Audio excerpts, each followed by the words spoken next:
or substitutions to the agenda? Good morning, Mayor, Vice Mayor, morning. members of the board. We do, on page 38, item 3H7 has been deleted for further staff review. On page 60, 5B1 has been deleted for further staff review.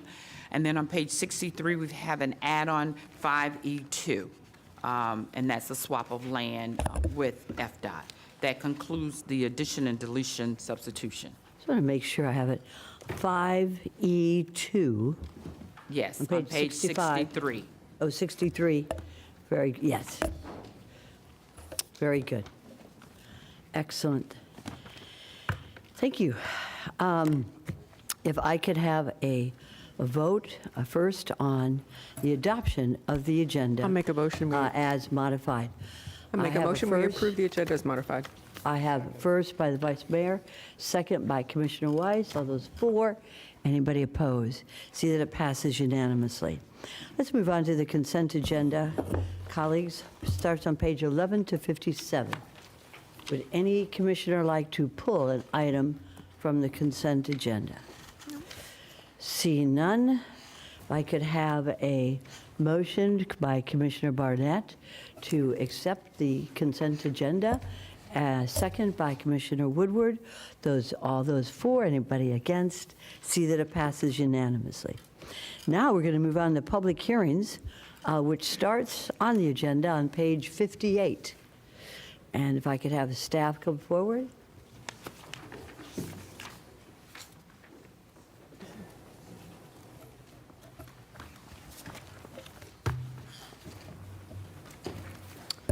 Good morning.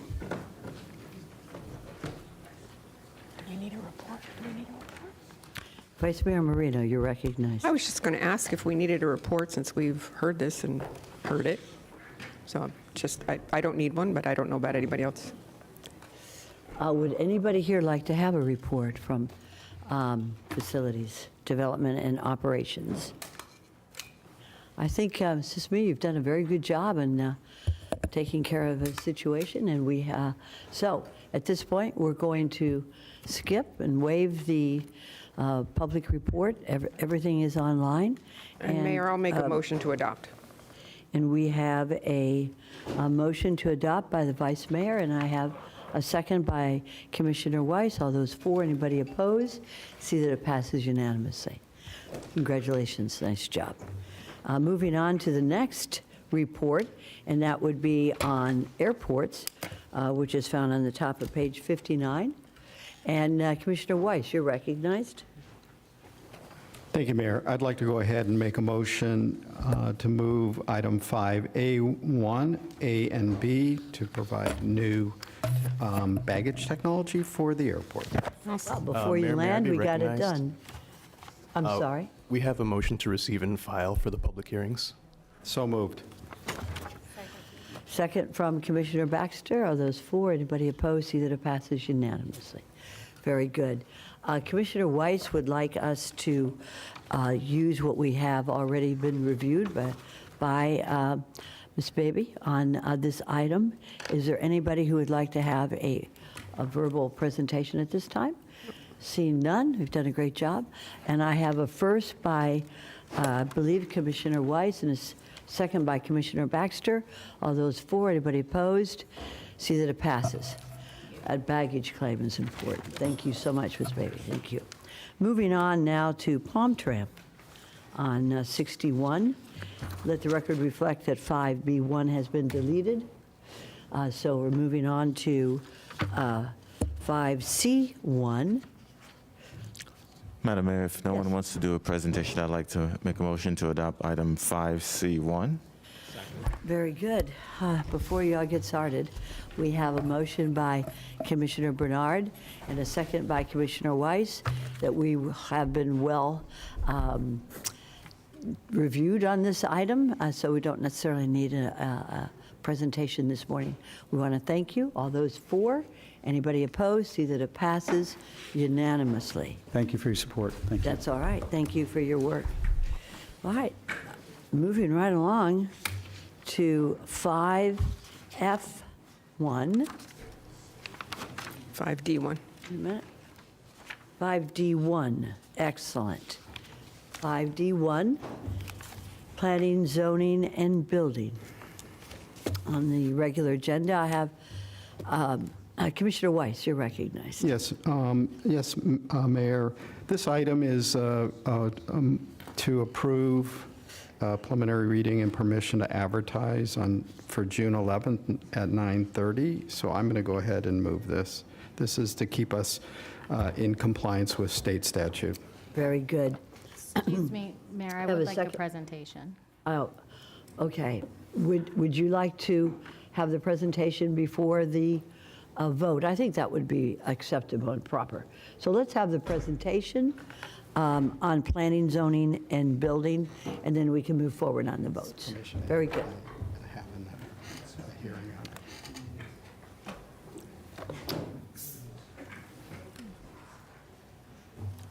Good morning. You're recognized, sir. Good morning. Thank you, Your Honor.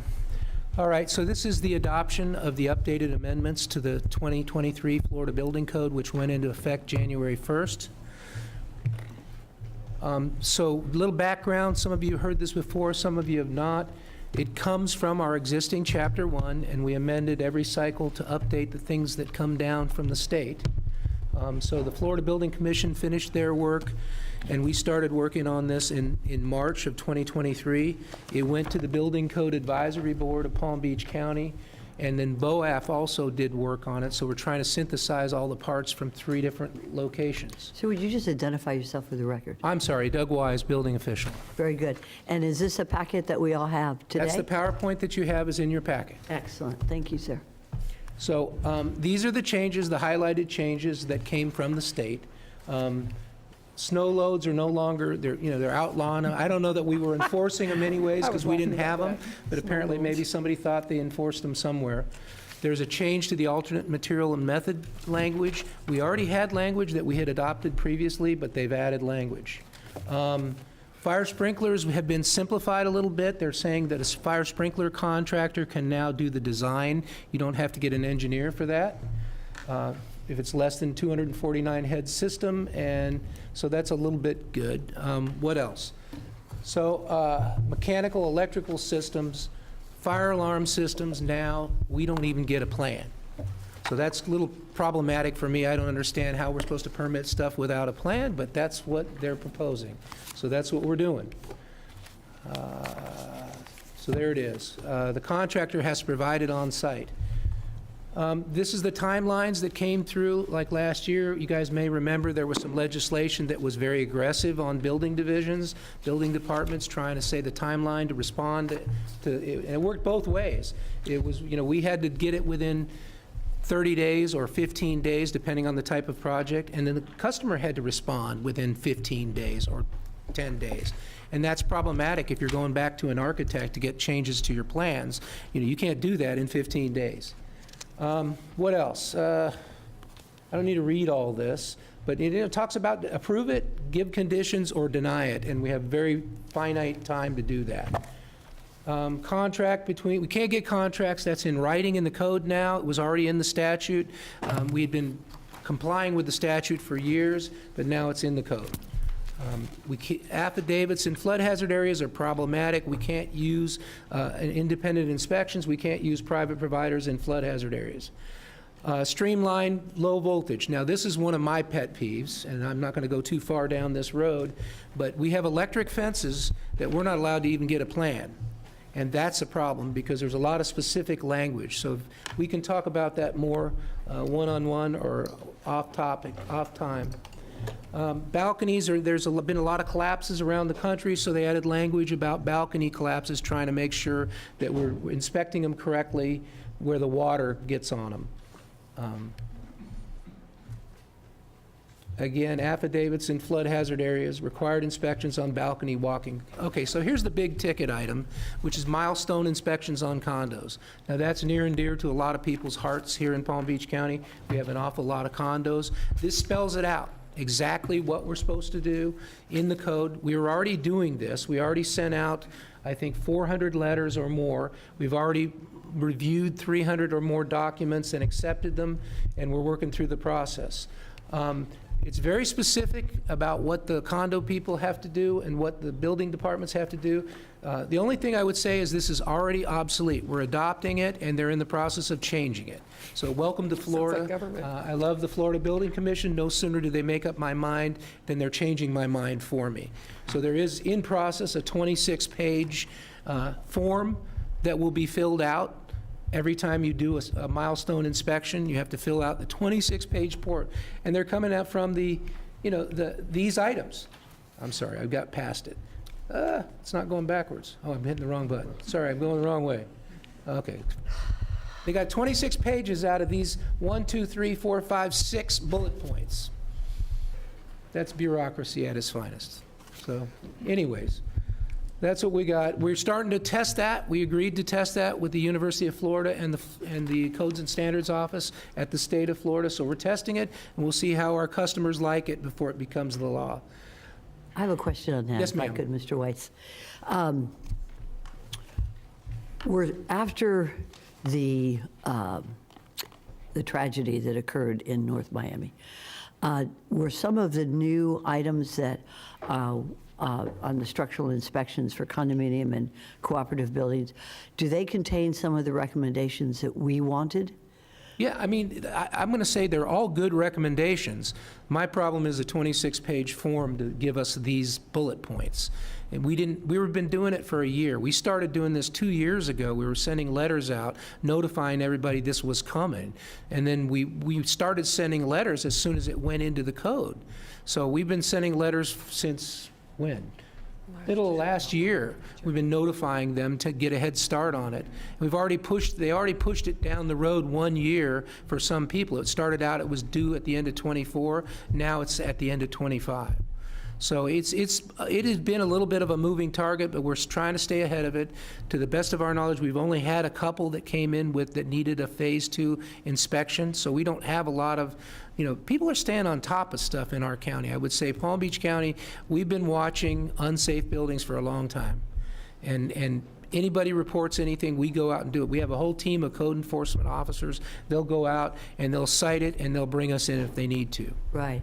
Have you realized any concerns with HOAs or condominiums, cooperatives, with regard to keeping enough money in reserves in order to take care of these structural issues that we find? Yes, ma'am. That was an issue that was identified early on in the process when we were Richard Radcliffe helped us bring a focus group together. We met a number of times, and we met with them, and there were attorneys that were talking about how there's no reserves on them. So they created a thing, and it's in here. Well, it's not really in the code because it's not a code issue, but it's the Structural Integrity Reserve Study, a SIRS study. So all condos are supposed to have a SIRS study. And, they're supposed to make copies available to all their members and prospective buyers. So, I mean, it's a big deal. It is a big deal. Commissioner Baxter, you're recognized. Thank you, Mayor. Hi, Doug, how are you? So, if I know you skimmed over it very quickly, would you mind kind of going back to, it looks like the part on affidavits provided pursuant to, basically on the flood hazard areas? Yes. And there's no page number on here, or I would say a page number.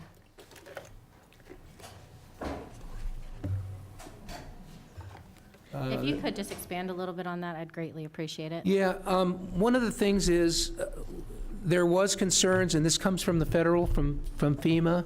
Region 4 FEMA has been pretty involved in code development processes in about the last 10 years. They put language about floodplain in there 10 years ago, and it's been morphing ever since. So now they're trying to make it very clear that you can't take an engineer's letter in a flood hazard area, that the community is responsible to ensure it's been inspected and it meets the floodplain requirements.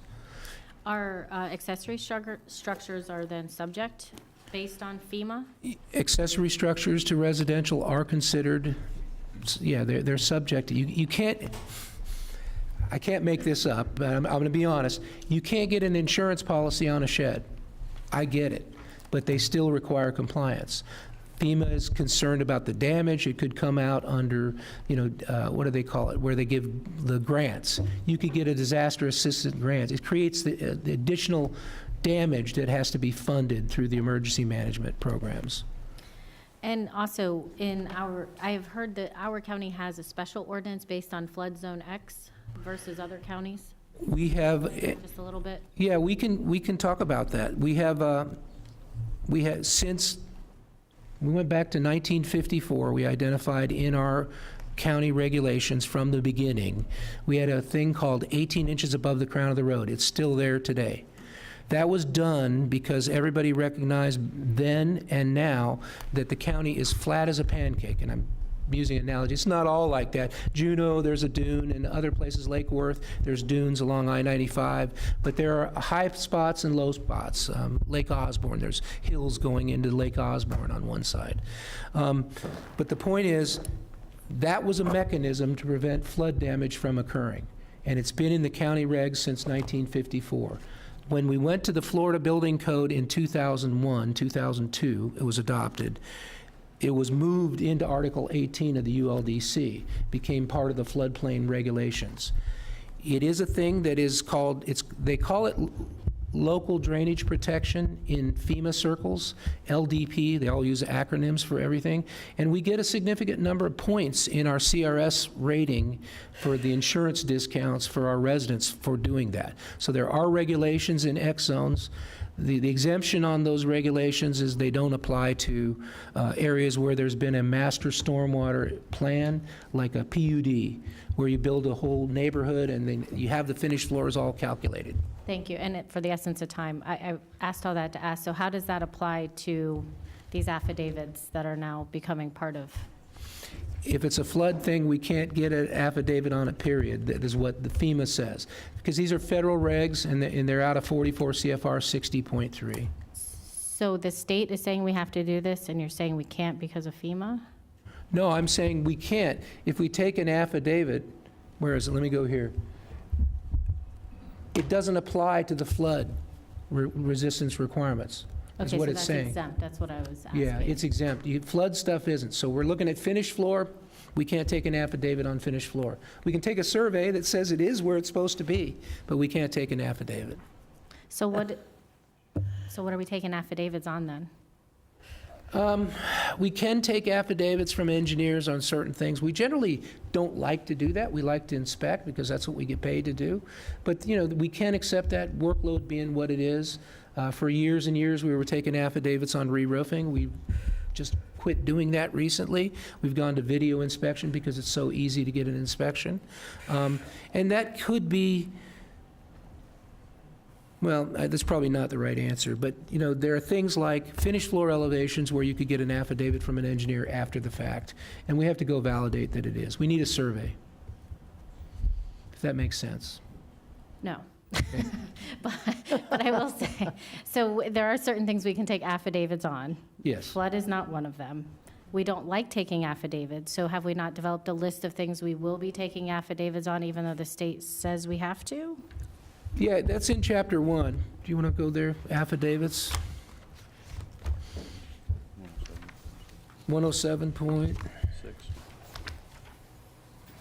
Yeah, I mean, it's not exclusionary. It doesn't give you a list of all the things because there's a myriad of things. I mean, we can take an affidavit on almost anything unless it's relating to finished floor elevation, flood requirements, anything in Article 18. So, do we do that routinely? Yeah. Saying just to simplify something on our website or something, just to give clarification to the public on what we will accept an affidavit on. I think that would be very helpful. Okay. Because are we trying to, I think, and I may have missed this, but the purpose of this is to expedite our permitting processes. So giving that information to residents might be help. useful. Okay, we can work on that.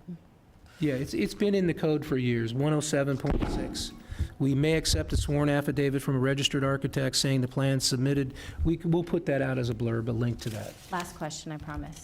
If you had to guesstimate, how many sworn affidavits over the past 3 years, let's say, have we actually accepted at the county? I couldn't even guess on it, but literally thousands. We have private providers doing inspections now throughout, so there'd be thousands of affidavits. Each time they do an inspection, we get an affidavit from an engineer or an architect or somebody. I promise that was the last question, but you just No, you gave me don't have another to. one. You can go right ahead. Okay, this is a follow-up to that one. So, but you were saying we do inspections, so now we're only taking affidavits from private people doing inspections? No, we'll accept an affidavit on anything except floodplain requirements. Again, it's non-limiting here, it just talks about, it has to be an architect or an engineer or a building inspector, Okay, but not in a flood hazard area. all right, thank you. Okay, very good, May thank you. Vice Mayor Marino, you're recognized. I guess the follow-up to that would be, of all the affidavits that we have accepted, have any proven to be false? Gosh. And the reason, no, the reason I ask that, don't shush me like that. We The reason audit I every- ask that is because now you're accepting surveys. We don't want affidavits out there if they are not accurate. And anybody can do an affidavit. I realize it has to be a certified inspector, but sometimes for speed and efficiency, an affidavit might be submitted. And I don't know if in follow-up or other inspections where the affidavit proved wrong. And so having a list of where you can and accept affidavits and not, I think it's really beneficial. Yes. Yeah, with the expansion of private providers, that's become abundantly evident. We have private providers that don't know the limitations of what they're allowed to do. And we do audits, but, you can't certify your own work. I did a great job, right? I promise, I did a great job. Certified. I think there's an inherent ethical conflict of interest there.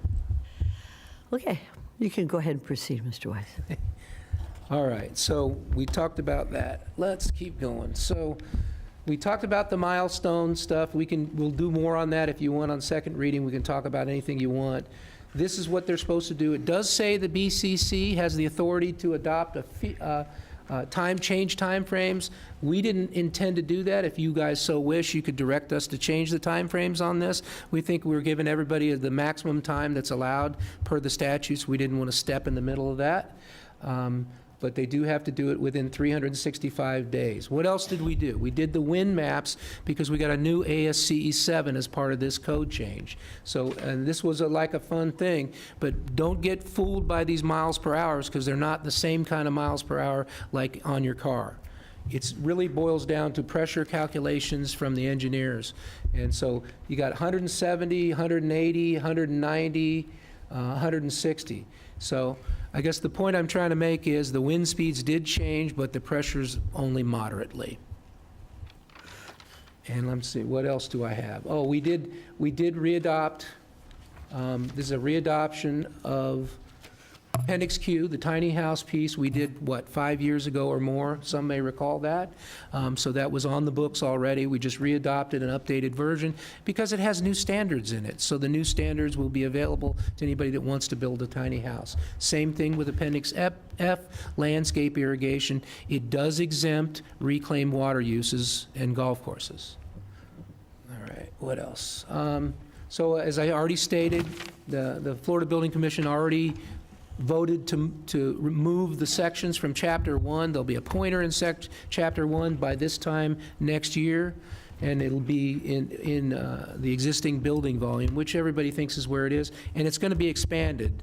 As I said, there'll be a 26-page checklist. We're already testing the checklist, and the glitch amendments will be done by the end of this year.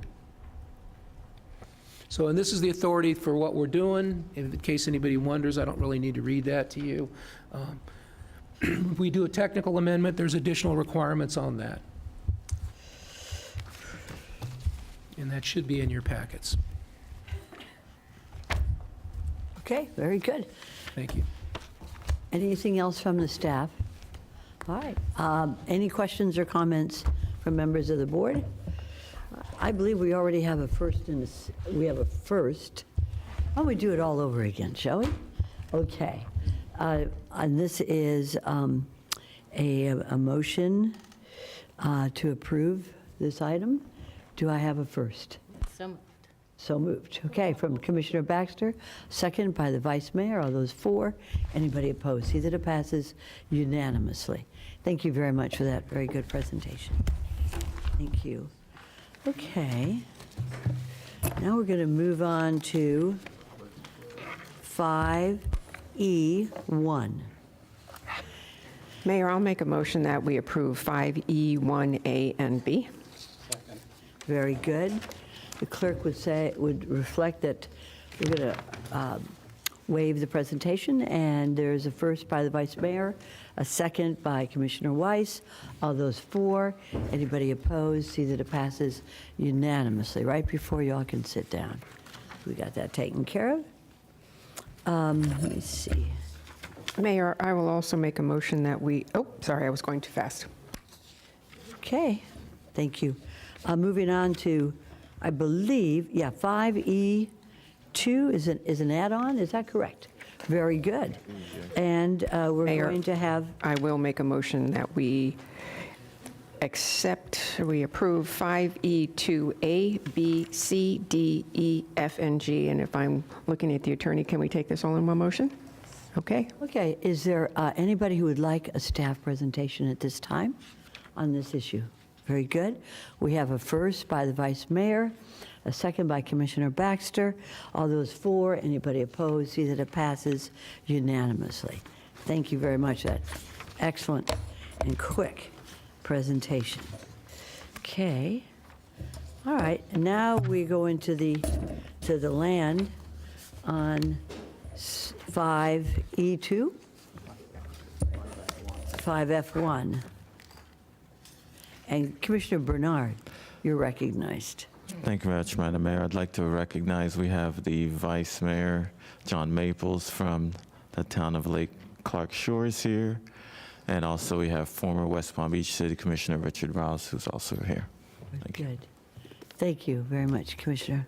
All right. And we're looking at Office of Financial Management and Budget. And this is pursuant to a board request. I'm going to recognize. Do you want to speak on this, Ms. Baker?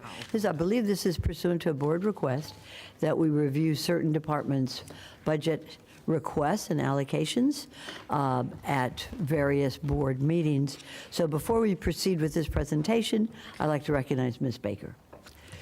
Good morning, Board. As the mayor stated, this was a request from the board to actually start to bring some of the larger departments to the board. You have heard from the airport, libraries, fire rescue, and WUD so far. The items that the budgets you'll hear from today are community service, engineering, facilities, and public safety. Our programs that this board funds falls within our strategic priorities. And they were 6 strategic priorities, if you will recall. They were public safety, infrastructure, housing, and homelessness in the past, along with environmental protection, economic development, and substance use and behavioral disorders. You did, at our November workshop, give us direction to break out housing development and homelessness, creating 7 strategic goals. So as we have been going through our budget process, we want to ensure you that we have looked at your strategic priorities and our budgets fit within those strategic priorities. Our budget process began for the fiscal year 2025 with May 8th, County Administrator review. I just reviewed budgets going through it. June 1st, we received the property appraiser's preliminary property values.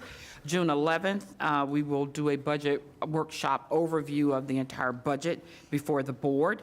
On July 2nd, an agenda item will set the proposed millage rate. On July 1, property values from the property appraiser will come in. So as usual, when it's that close, we have to do an amendment or provide you with that data just before. Because hopefully, our property appraiser has worked with us in the past, and as soon as she's able to deliver that information, she does. But this will be a tight fit for this year. And then on September 10th and 17th, you will hold 2 public hearings. The last one will be to adopt the budget. And so I'm going to now turn it over to staff. Dr. Green will begin the presentation for community service. Very good. Thank you, Ms. Baker. Before we get on to Dr. Green, Commissioner Bernard, you're recognized. Thank you very much, Madam Mayor. Since I think item 6A1 can be taken up pretty quickly, I'd love to see if the board would be willing to take up item 6A1 first, and then we can come back to this item.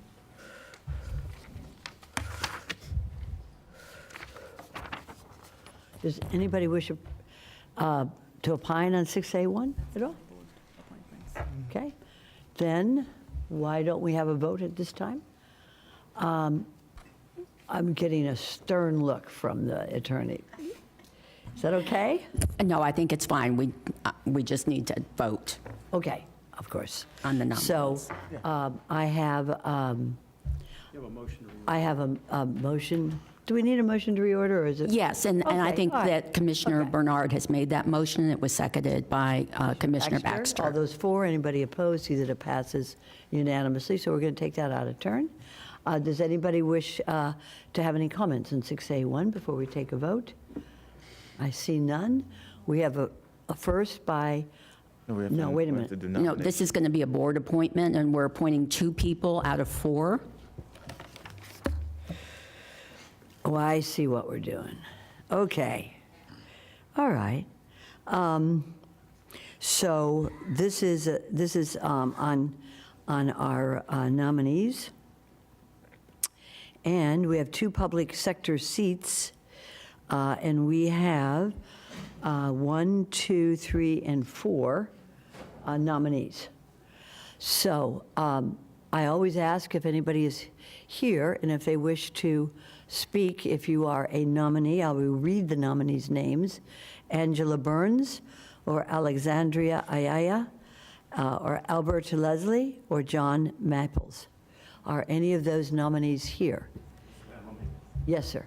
State your name. Good morning, Mayor. My name is John Maples, Vice Mayor of Lake Clark Shores. Very good. Good morning. Good morning, Ms. Baker and staff. Thank you for allowing me the opportunity to speak. And I am actually here requesting the support for the opportunity to continue to serve on the Community Advisory Board. Just a little story about myself. I grew up in low income, and when I grew up, the only way to make it out of low income was to play sports. And so that's what I did. I played basketball.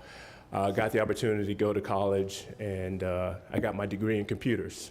And from there, I jumped into finance, which I've worked for the last 16 years in the industry and have done well for my family. But the reality of it is a lot of folks don't know that there's other ways to make it out except sports. And so really I want to be an example, continue to be a leader, and hopefully encourage and provide hope and help some folks grow beyond just that one mindset or focus. That's the only way to make it outside of low income. So I'd appreciate each of your support and your vote. Thank you for the opportunity. Thank you for the encouragement. Thank you for Commissioner Baxter and Commissioner Barnett for the nomination. And thank you for taking my call as commissioners at times, asking for your help. So I really appreciate each of you. Thank you for the work you're doing. Very good, sir. Hold on. We may have some ma'am. questions for you. Commissioner Barnett, you're recognized. Thank you very much, Madam Mayor. I didn't have any questions, but I thought at this time, if it were appropriate, I'd like to nominate John Maples for a seat 2. Very good. Your name is on here? And It his is. name is on here? So we've got it. Okay, we're going to take a vote, Joe. I understand. All right, thank you very much. Yes, ma'am. Thank you. Thank you, commissioners. Is there anybody else who is here who wishes to speak? I see no other nominees here. Now, I'm always interested in how we do this, so I am going to look to the county attorney or to Ms. Baker. We have 4 names. Should we take a voice vote at this time? Yes, and I was thinking you might vote for 2 people, and then that way we would have the highest So votes we're for gonna 2 have to have people. a runoff or something? Right. Okay, so why don't we do that? Mr. Clerk, why don't you go ahead and call the roll, and each commissioner will vote for 2 people. Commissioner Barnett, John Maples and Alexandria Ayala. Commissioner Baxter, John Maples and Angela Burns. Commissioner Bernard, John Maples and Angela Burns. Commissioner Weiss, John Maples and Angela Burns. Commissioner Woodward, John Maples and Angela Burns. Vice Mayor Marino. But I will go with John Maples and Angela Burns.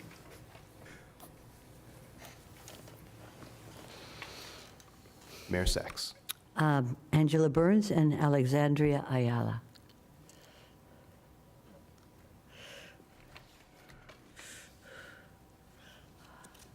Six for Angela Burns. And 6 for John Maples. 2 for Alexandria Ayala. Okay, so we have 2 seats that are available. So I think we have those seats filled by Angela Burns and John Maples. Very good. Excellent. Congratulations. Yes, sir, you may speak. Sorry, I just want to say thank you to each of the commissioners for their trust, and I'll work hard. So thank you. I know you will. Thank you, sir. Okay, very good. All right. Without further ado, we're going to go back to Dr. Green. Go right ahead, sir. All right. Good morning, Mayor, Vice Mayor, and Commissioners. Thank you for the opportunity to share some insights about some of the accomplishments and needs of community services. And so I'll begin by providing a brief overview of the department, and then my Deputy Director, Taruna Malhotra, will do a deeper dive into our budget request. I guess we should introduce ourselves as well. So my name is James Green. I'm the Director for Community Services. I'm Taruna Malhotra, Deputy Director for Community Services. Make sure let's do that again. Go right ahead, Sita. Taruna Malhotra, Deputy Director, Community Services. Very good.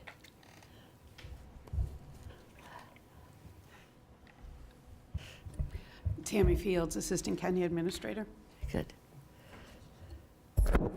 Sherry Brown, Director of OFMB. Lisa Master, Budget Director. Dave Behar, Assistant County Attorney. Good. All right, Dr. Green, you're on. All right.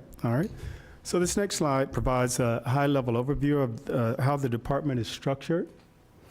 Our administration, it supports all of the other programs and divisions within the department. It's comprised of our Finance and Support Services Division, Contracts Compliance and Program Performance, Strategic Planning, Research and Evaluation, Training and Professional Development, and Community and Volunteer Engagement sections. And so they support all of the divisions that are listed below. Our Human Services and Community Action Division primarily focuses on homeless prevention, homelessness, housing stability, employment skills training, and economic mobility. It also includes the indigent burial program for the county. And our Division of Senior and Veteran Services focuses on an array of services aimed to improve the quality of life of our seniors and veterans. And our Behavioral Health, SUD, and HIV services sections, they focus on really strengthening the system of care for individuals who are struggling with mental health issues, addiction issues, and those living with HIV. The next slide shows our fiscal year 25 budget request. We had approximately a little bit over 1.1 million in supplemental requests this year, which we'll go into detail in subsequent slides. Our department is responsible for 3 unfunded mandates, and with this budget request, so just note that if you look at the across-the-board increases and all of the ad valorem requests, it's less than 5% increase in total. So this next slide just gives a look back at the previous 5-year operating history, and you'll notice a drop in our ad valorem impact in fiscal year 21. This is due to COVID and ARPA funding, so we were able to charge a lot of those expenses off. Our expenses were actually higher, but they were offset by these charge-offs. And in fiscal year 22 and 23, we saw increases due to the addition of the annex, which eventually moved to the Housing Resource Center, the Western shelters, and as well as large increases due to our security contract, which, and then, of course, the Evergreen study for the county. And so that's just an explanation for some of the increases that you saw in that fiscal year. And so some of the accomplishments, we distributed over $38 million in benefits to various programs and direct services to clients. About a little bit over 50 million invested into the community through our contracted services. We served more than 4,500 unduplicated households. They received assistance through ERAP funding. More than 2,200 unduplicated clients were provided shelter in our homeless resource centers and hotels. We had an additional 90-plus new landlords that were registered, and we were able to service over 250 HVAC systems. We were replacing those systems, and the vast majority, about 77% of those households were our seniors. We also fielded more than 230,000 calls with an average wait time of less than 5 minutes. We created a referral and referral portal that allows us to make referrals directly to other nonprofit agencies and other governmental agencies providing services, but also to be able to follow up with those referrals and to see the outcomes of the referrals that were made. We provided, we had about over 2,000 of our clients use our senior center services, and over 2,500 veterans were served through our Veteran Services Office. We had more than 285,000 meals that were distributed to our seniors who are in need, more than 422,000 hours of in-home services that were provided to our seniors. Almost 500 indigent burials were served, and then 84% of our clients who were served in our Ryan White programs, they were virally suppressed. And you should have received in your office either this week, if you didn't receive it late last week, a copy of our annual report. And so this gives you more details on the highlights for our department, and also the community investment portfolio. So it's a lot of demographic data here, a lot of highlights from the contracted services that we provide, and also the direct services that are provided through the Community Services Department. Thank you, James. This slide talks about our budget by division. Our administration request is close to $4 million, like James talked about it. This division includes all the contracting, fiscal, and then oversee of our financial assisted agencies program. Our behavioral health request is $2.7 million. It addresses a lot of contracts which we do in the community to address substance use disorders. The Division of Senior and Veteran Services operates 3 county senior centers and 2 adult daycare centers in the county. And then it also have the nutrition program for seniors, which includes home-delivered meals and congregate meals. We also provide case management for in-home services and then respond to adult protective services calls. We have a Veteran Services Program which assists current and former members of the armed forces and their families with receiving benefits. Our request for our Senior and Veteran Services Program is close to $14 million. And out of that $14 million, we received various grants close to $9 million that offset some of our cost. The Division of Human Services and Community Action provides workforce development, training, and job placements. It also provides emergency rental and utility assistance programs, and of course, our homeless support services are through this program. We are also overseeing 4 homeless shelters and also a lead entity for continuum of care in the community. Our request for this division is close to $33 million, and again, we received 7.6 million of grants to offset some of those costs.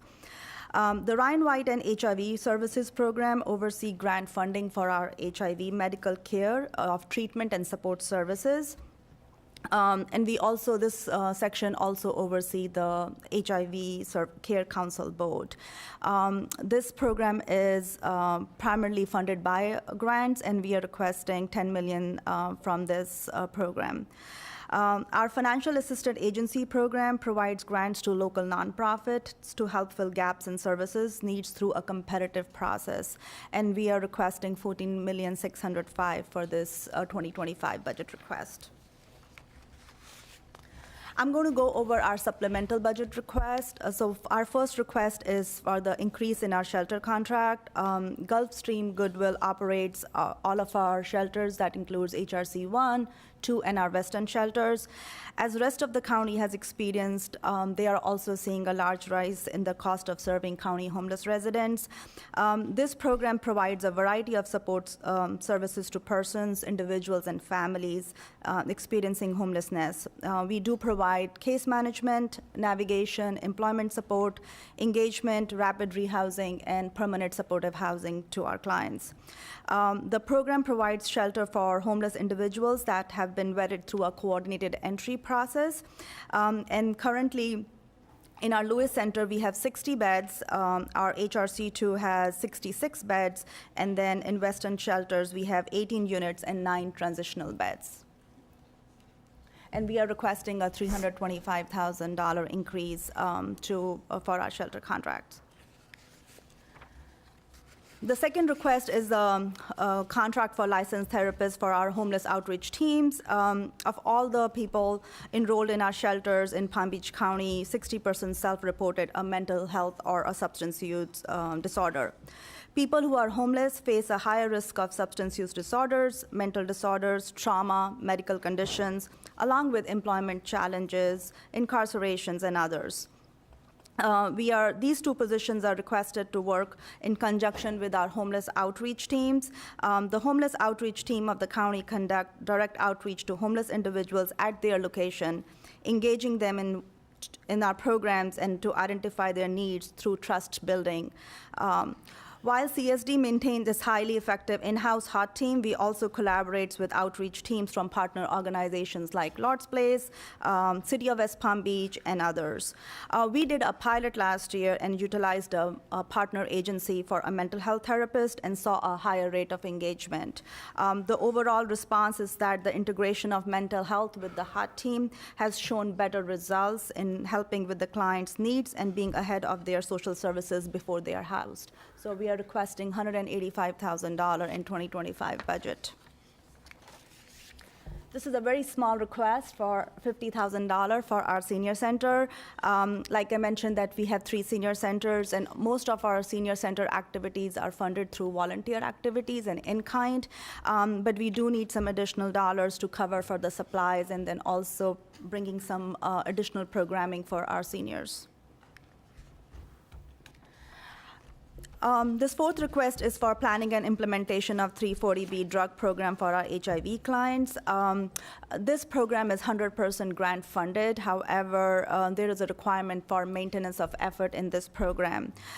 We are hoping to engage a consultant and get some technical assistance to see if we can take advantage of discounted drug prices through 340B. And if the potential of cost saving for this grant can be used to expand our core services. So we are hoping to engage in this work and see if we can expand into 340B pricing that will cover a lot of our expenditures going forward. Our fifth request is our financial assisted agencies program. We are requesting a 3% increase. Community Services Department has 4 strategic priorities from the board priorities: economic stability, housing, unsheltered residents, and substance use and behavioral health. These are aligned with the Board of County Commissioners' strategic priorities. So we are requesting 3% increase. That will go in the cost of living increases. Then also the money goes into CQM projects, which is continuous quality improvement, so that the programs we are funding are more effective and efficient. James mentioned that we have unfunded mandates, and that's included in our 2025 budget. We have an unfunded mandate of Healthcare Responsibility Act, which has a budget of $39,000. We have an indigent burial program where we served close to 500 clients last year. Our request is for $200,000. And then our Veteran Services program is covering our navigators for $429,000. This last slide is our positions. Community Services has 209 full-time positions, and out of those, 67 are grant-funded positions, and 142 are ad valorem funded positions. This concludes our budget presentation. Thank you very much. Do we have any? Yes, we do. We have questions and comments, and I'm going to start with Commissioner Baxter and then Commissioner Bernard. Hey, everyone. If you could turn to, looking for the page number. I believe it was page 6. So it was further in than I thought. It's actually after that. The one where it's Community Services Department fiscal year 25 budget request by division. So page 7.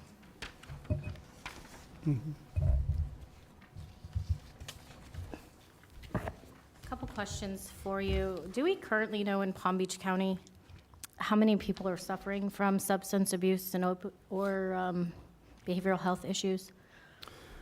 We have an estimate of people who are utilizing our services and on our wait list. I don't have those exact numbers, but I could certainly get those to you. I mean more generally than who's just using our services. I Right. mean, we have over 1.6 million people in Palm Beach County. Right. Do we know what percentage of those are suffering? I don't think so. I don't think we have that number. We can certainly look into estimating that. What we would do is look at like calls coming in from 211 or from other sources that are requesting those types of services, look at, who we're servicing, our wait list and things of that nature, and maybe look at some research. And my concern with that, because I think that's a great place to start, but my concern with that is there's so many people that have no idea about what we do. There's a lot of people that don't even know about 211.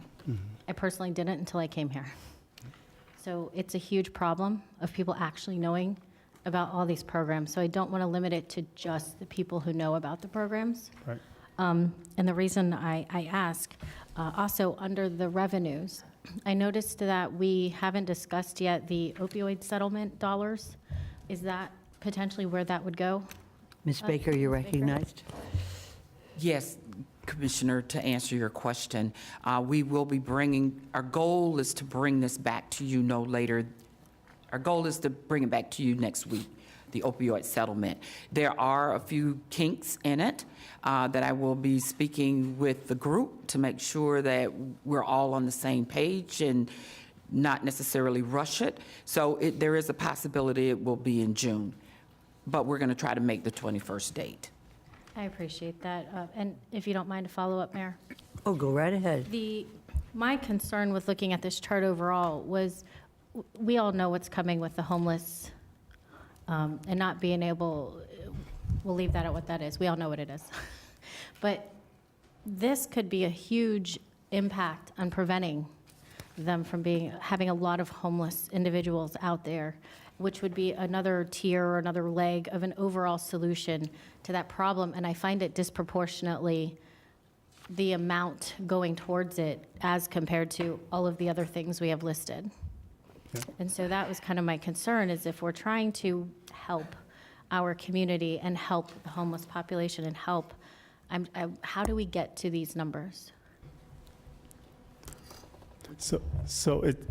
If I'm understanding you correctly, you're saying that our investment in behavioral health and SUD is Very. low compared to the need, and it affects all these other things.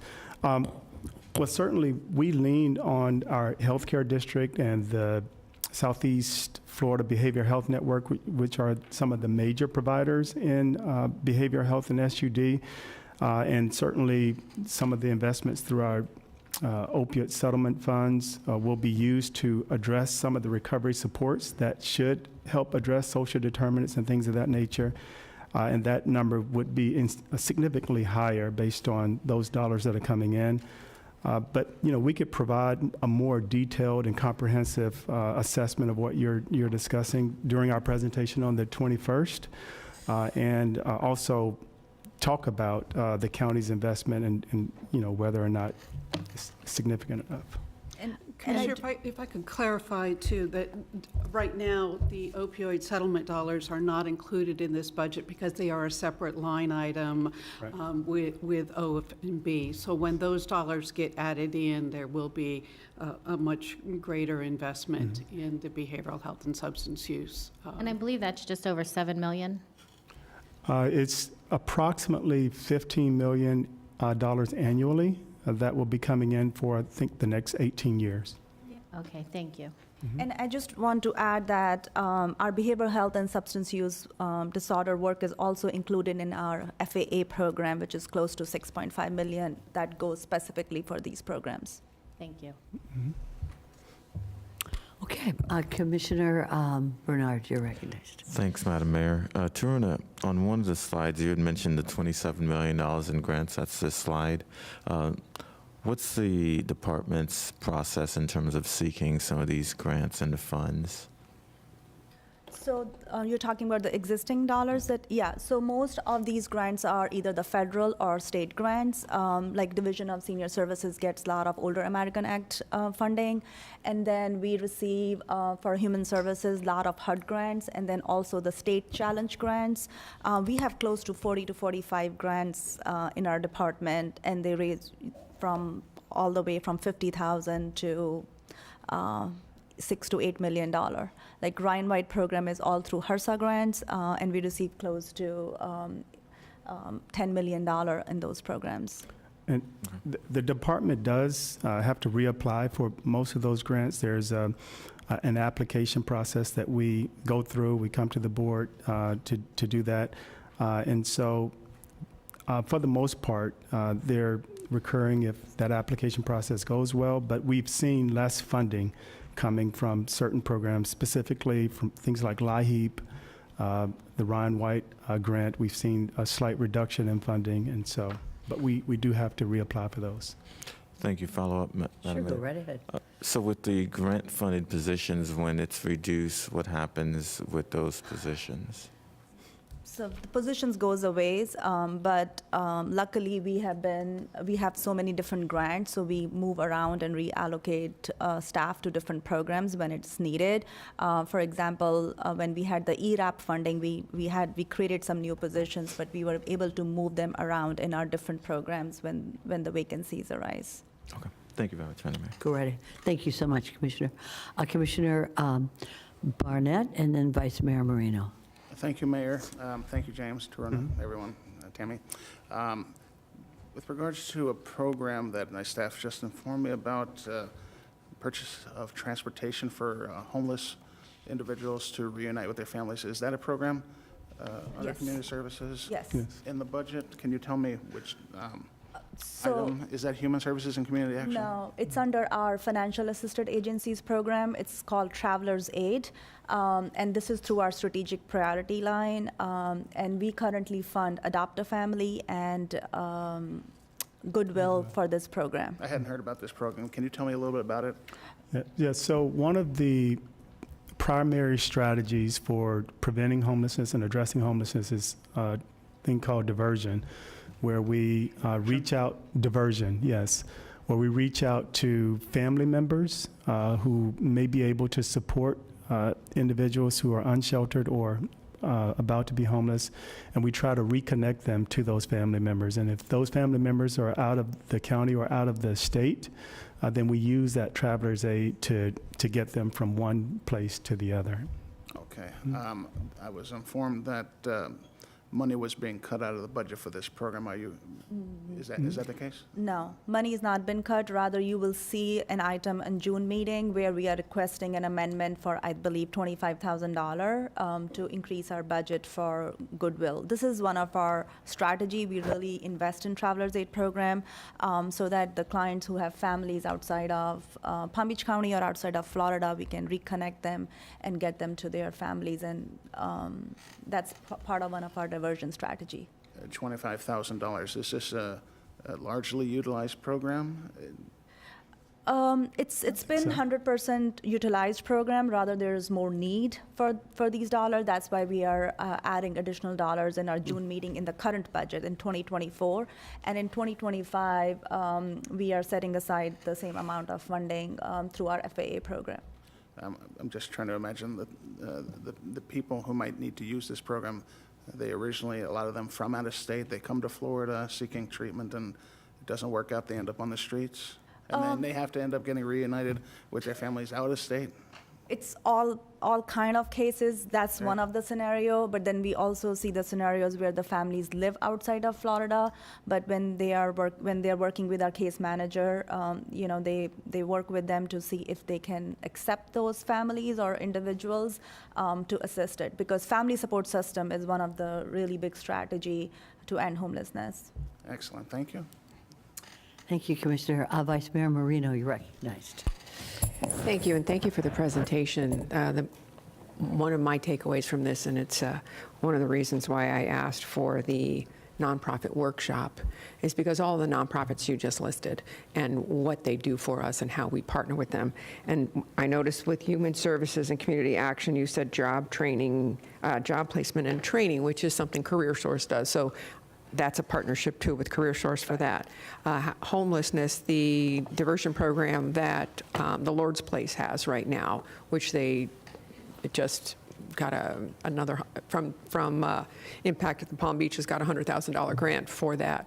So I really appreciate everything that you've put together here, and I really do look forward to that workshop with the agencies that work with us, like Center for Child Counseling. So I appreciate it, and good work. Thank you. Commissioner Weiss and then Commissioner Woodward. Thank you, Mayor. Just to add a point on the reunification, the city of West Palm Beach has their own program that they fund to help bring folks together. So I know they've got that available. So people are looking for assistance. So all of our agencies work together as part of coordinated entry. So we kind of work together and lean on each other's resources when needed. So, James, you and I were at a meeting yesterday and we were talking.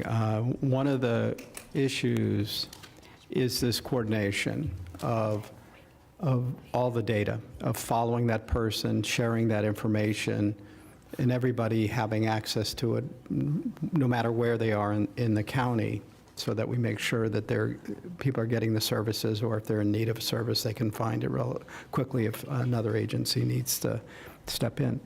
Can you talk about what you're doing to develop that sort of system here in Palm Beach County?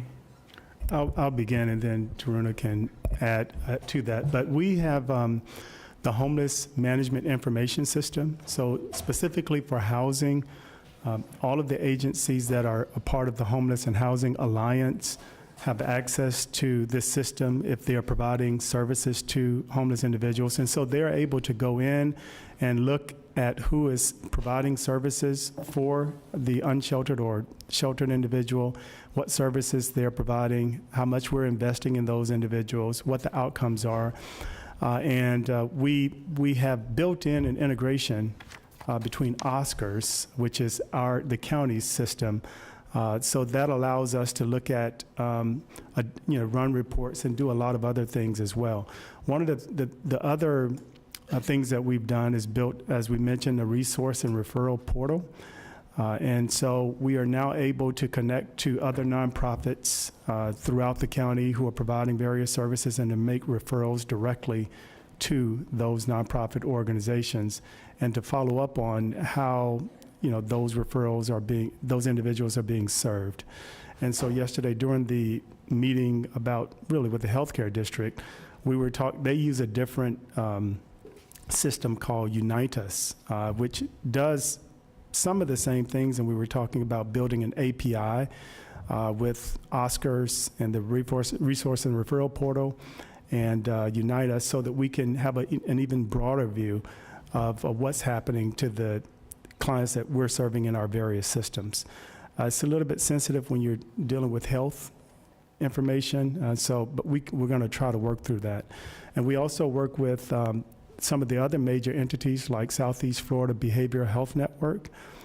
They have a system called CARES that allows us to see who is being served in the behavioral health and substance use disorder system of care.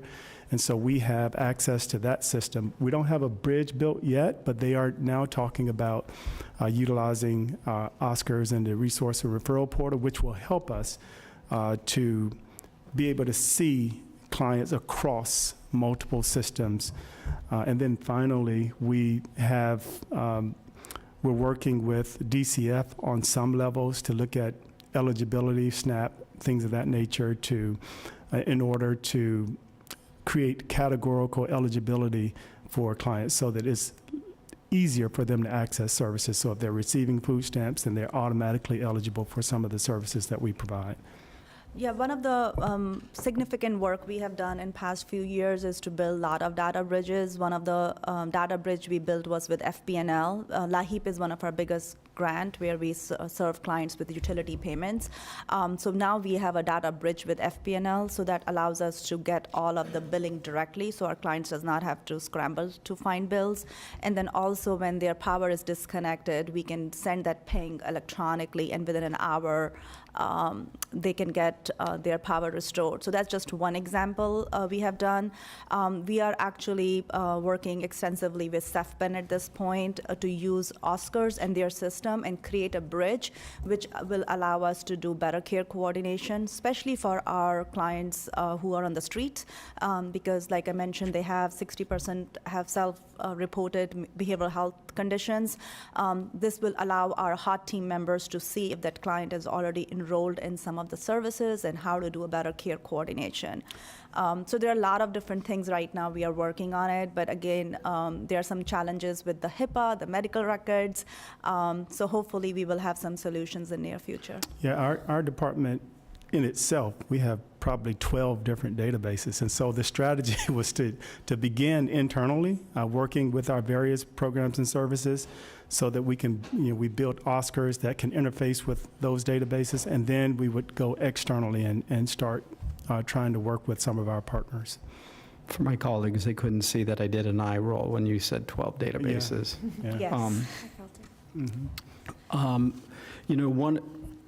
In discussions I've been having with providers and so forth is this need, though, to, I guess, have a more robust system that is real time, that shows the availability, whether we're talking about treatment beds, whether we're talking about housing, whether we're looking for a recovery facility, and that they, and law enforcement has access to it, and folks that potentially are interacting with people who are in need of these kinds of services, and that, that we have that ability. Because one of the challenges, I mean, I'm sure it's not news to you, is that there may be a facility available, but nobody knows which one it is at that particular moment in time. So we may have capacity somewhere in our system, because there is so many disparate providers. But how do we pull it all together? Right, and that's one of the efforts we are working with CEFPEN, because they fund a lot of those beds. And currently, you're right, we just don't know if there is a bed available, though looking at the data, we know that all of our substance use mental health beds are always full. But we are actually trying to get access to their system with their system, which will allow us to get some of that data. However, the challenge is that some of these nonprofit, they have their own systems. So we are trying to get as many nonprofits in our Oscars that will allow us to have one system to get this real-time bed inventory. I mean, that's one of our goal to get that information. Would it be beneficial if we made a policy change that said in order to get funding, you've got to be in these systems? Yeah, we could. We don't. A lot of the for-profit providers we don't necessarily fund, but we could certainly look at our financially assisted agencies and make some type of, policy shift towards that. But And I think understand it's going to take time. It's Yeah. not going to happen overnight, but I think the biggest advantage would be to figure out a way to access a lot of these new developments that have housing restricted units, and to figure out a way to identify when those units become available and plugging individuals coming out of our shelters into those units. So we have now real-time data on affordablehousing.com, which is a partnership with the private sector and it's integrated into our homeless management information system. So we can see those units that are available. We have dashboards to see what beds are available in our homeless shelters and things of that nature. But we need to build a bridge between our developers and these housing complexes that have these rent-restricted units, and figure out a way to get data on when those units become available, and maybe they reach out to us and we work to get people placed into them. So we took a baby step in our current NOFO, the one which we are doing it for homeless, and you will hear that in July. We did actually put a requirement that all of our prevention and homeless dollars must route through Oscars. So this way, when we are getting these calls in our call center, which is 250,000 calls a year, we can see who has the money available, how many appointments they have currently, and how quickly they are able to assist. So all of those dollars from going forward, we will be able to see and get some real-time information. Okay, and then can you talk about, I know we had a medically assisted treatment facility up at JFK North. Is that $2.7 million? Is that line item for that?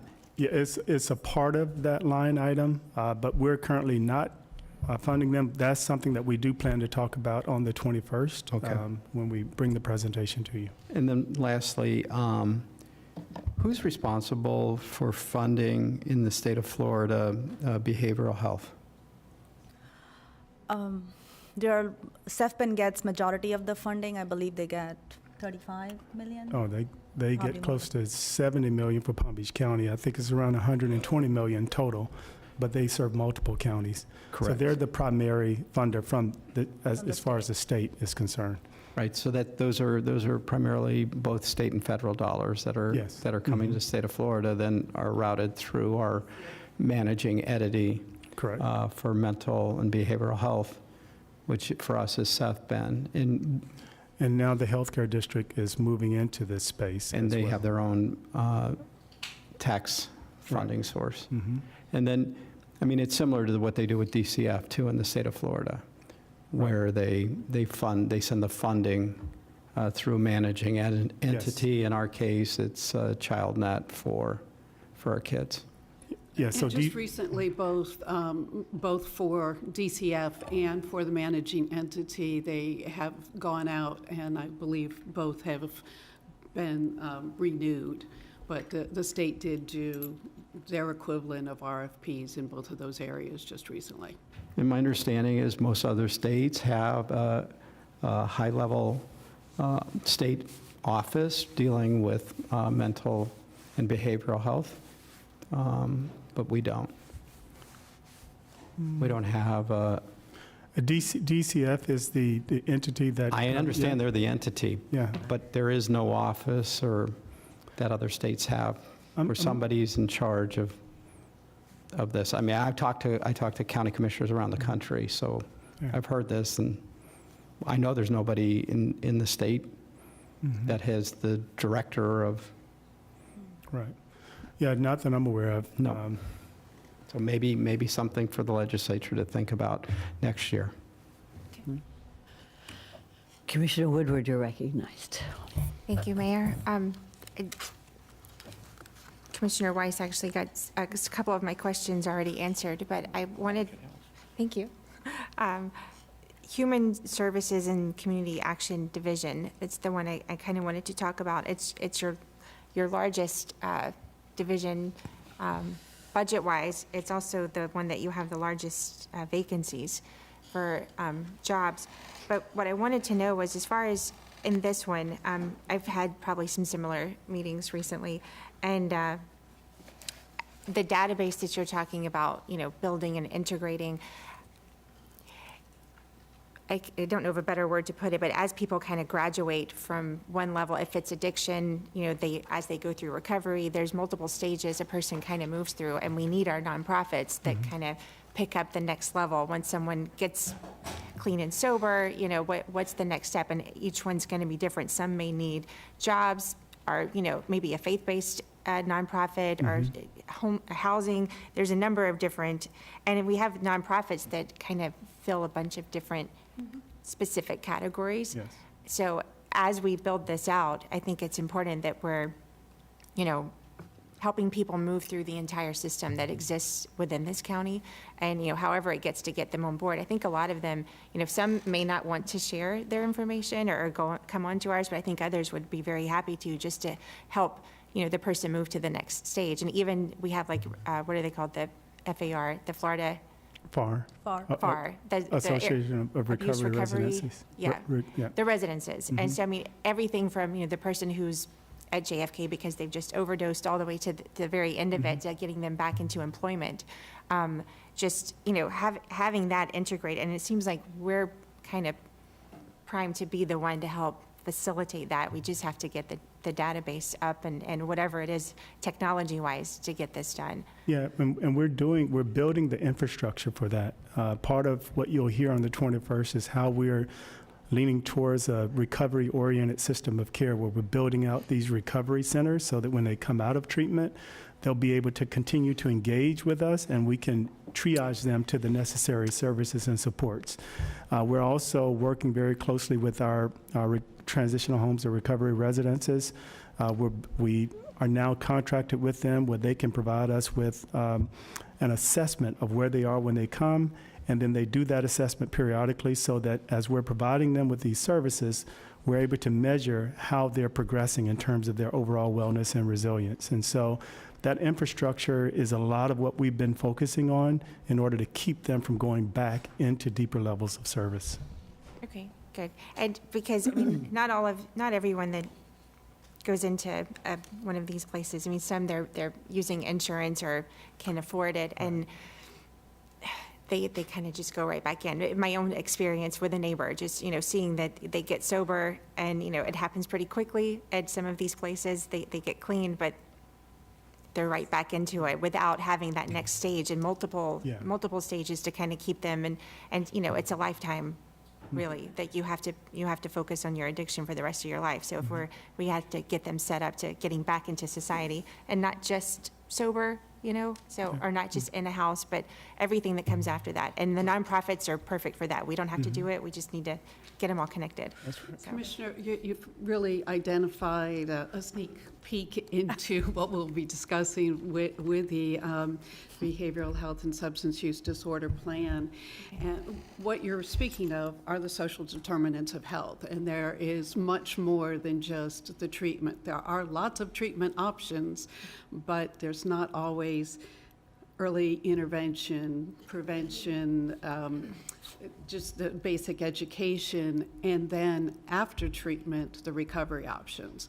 And so that is part of what we will be discussing when we bring the plan forward, because you're absolutely right. It doesn't stop at treatment. There's a lot more that's involved. I look forward to that discussion, and I'll just leave it with that. The medical part of that really should be the smallest, because everything that comes after is more important. So, Yes. Okay, thank you. Thank you, Commissioner. Ms. Baker, and then Commissioner Barnett. Just to add, we are in very preliminary discussions with the healthcare district as well. The board did allocate about $10 million to help with the facility, and so we're in the process of working with them on that particular issue, which we will bring back to the board as well. So there are a number of programs that we actually contracted and collaborated with the nonprofits, and then we'll continue to work on our database. The database we started working on 4 or 5 years ago. Yeah. And so it is truly expanded, and now it's very, we're happy with the fact that we've got outside partners that will be collaborating with us so that we can continue to move. We have been in discussions with Seth Ben on a number of issues, and so that they're to the table with us as well. Thank you. Thank you, Ms. Baker. Commissioner Barnett. Thank you again, Mayor. I had a question on the supplemental request number 3 regarding the senior center. We have 3 senior centers in the county, is that right? Correct. That is correct. All right.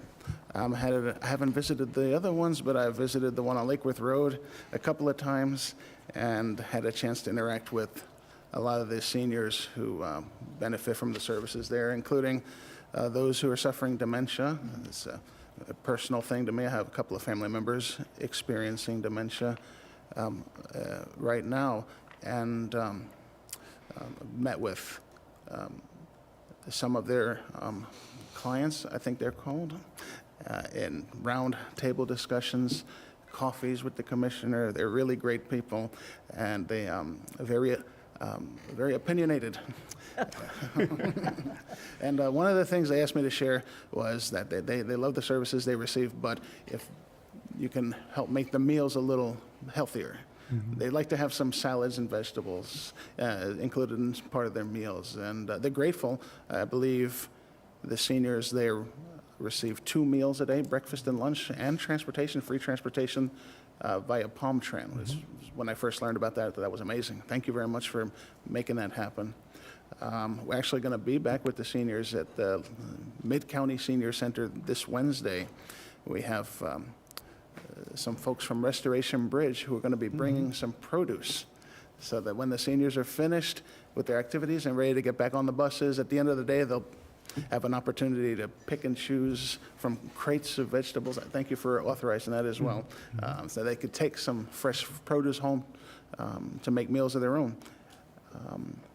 But I wanted to ask you about, in a more general sense, not just with regards to the senior center, but your overall ad valorem request of $50 million. I keep hearing about the homeless battle we're fighting in this county, that we're losing it. I wanted to get your perspective on how we're doing. Are we going to eradicate homelessness in Palm Beach County? Is that a dream, or is that a possibility? Where are we on that? Well, I think you have to start with, the primary reason for homelessness, which is housing affordability. And so as we continue to make progress in addressing, housing issues, I think we'll start to see progress around homelessness as well.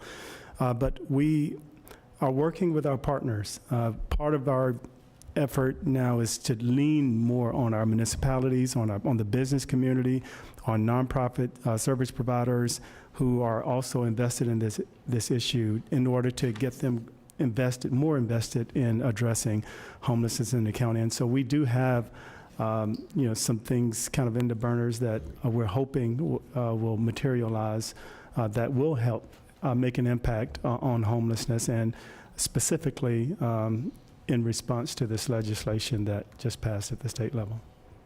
So I'm hopeful. Thank you, Commissioner Barnett. Commissioner Baxter, you recognize. Thank you, Mayor. You had mentioned the number one cause of homelessness is housing affordability. Do we have research that shows that? Yes, we do. And what's the percentages based on how many are because of affordability, how many are because of substance abuse, how many are mental behavior? I can share that with you and the board. The Pew research firm did a study on that. We, in our point-in-time count numbers, we also look at, those who are homeless and have mental health issues or have issues with addiction or HIV and things of that nature. But all of them have one thing in common: is they can't afford, the housing, or their housing affordability led them to homelessness. And so those issues are exacerbated by homelessness as well. How many of those, you're saying, so people that rented, maybe their rents went up? Yes, so we've seen, understandably so, with homeowners insurance and things like that going up and passing that off to the tenants. So to give you an example, in the previous point in time count, not the most recent, what we saw was about 70% of the individuals that we counted on the streets were homeless for the first time. We put some efforts into addressing those with lower barriers this past year. So there was only about 65% were homeless for the first time during this most recent point in time count. So those numbers are going down.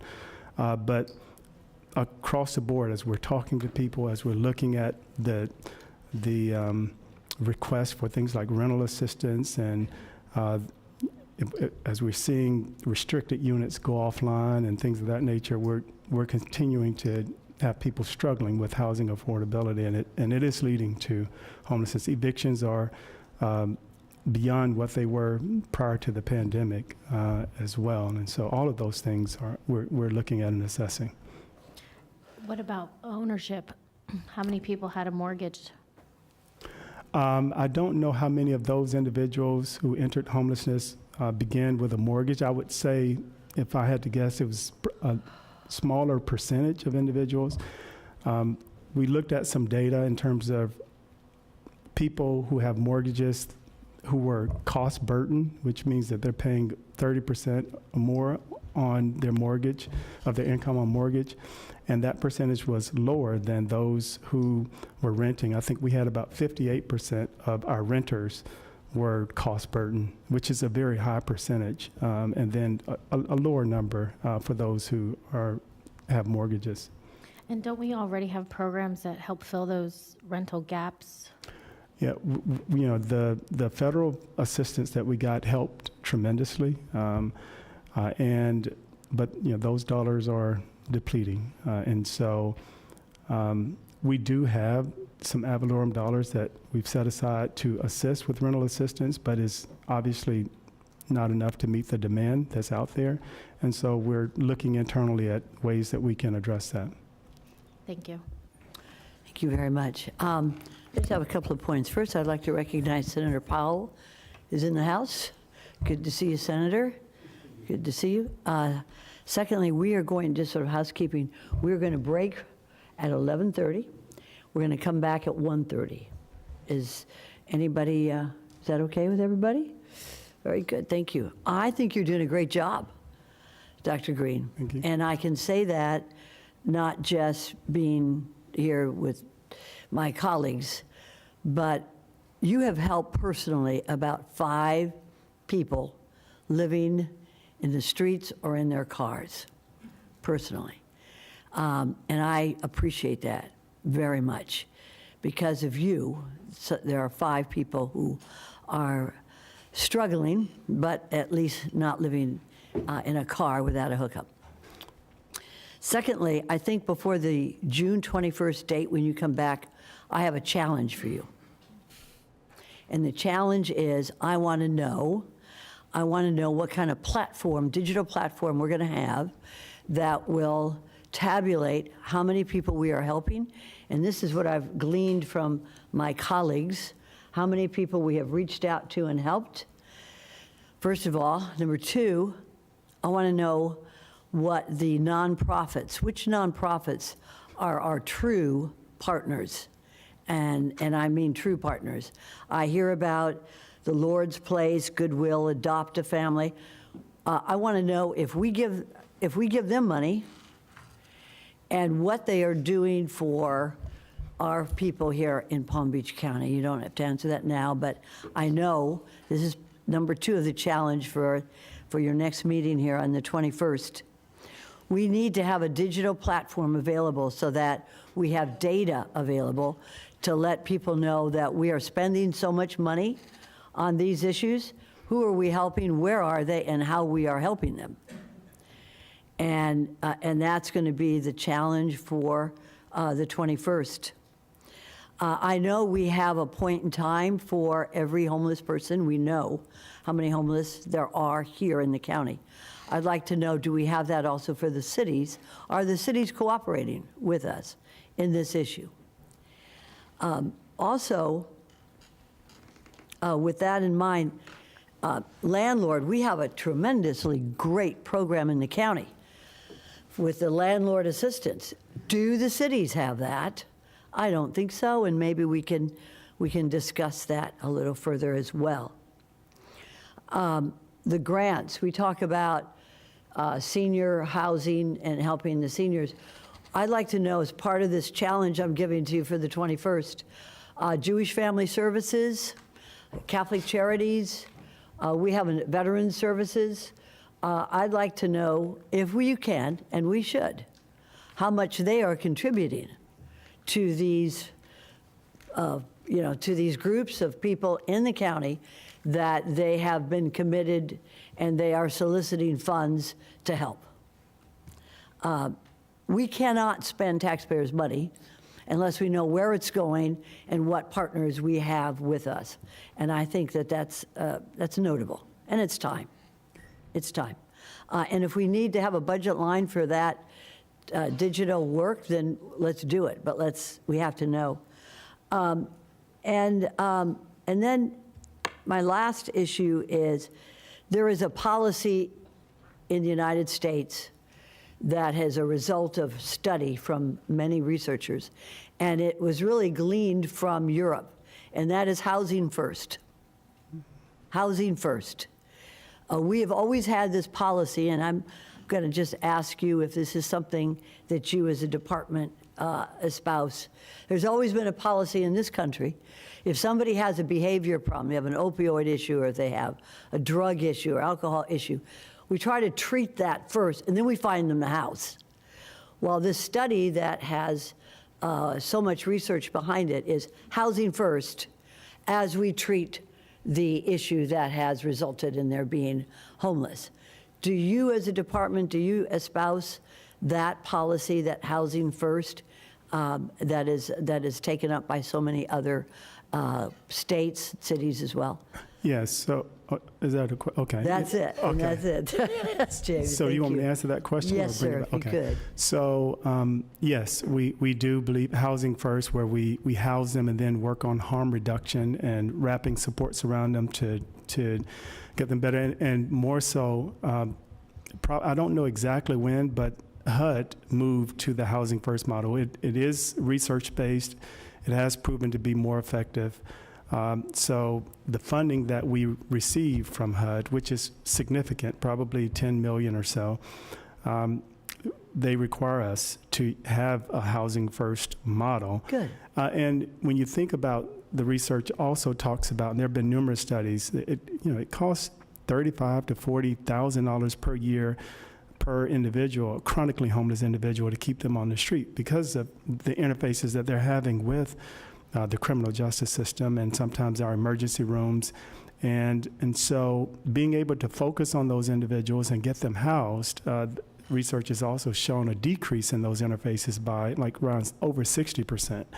And so you get a better return on the investment as well when you focus on housing the chronically homeless individuals.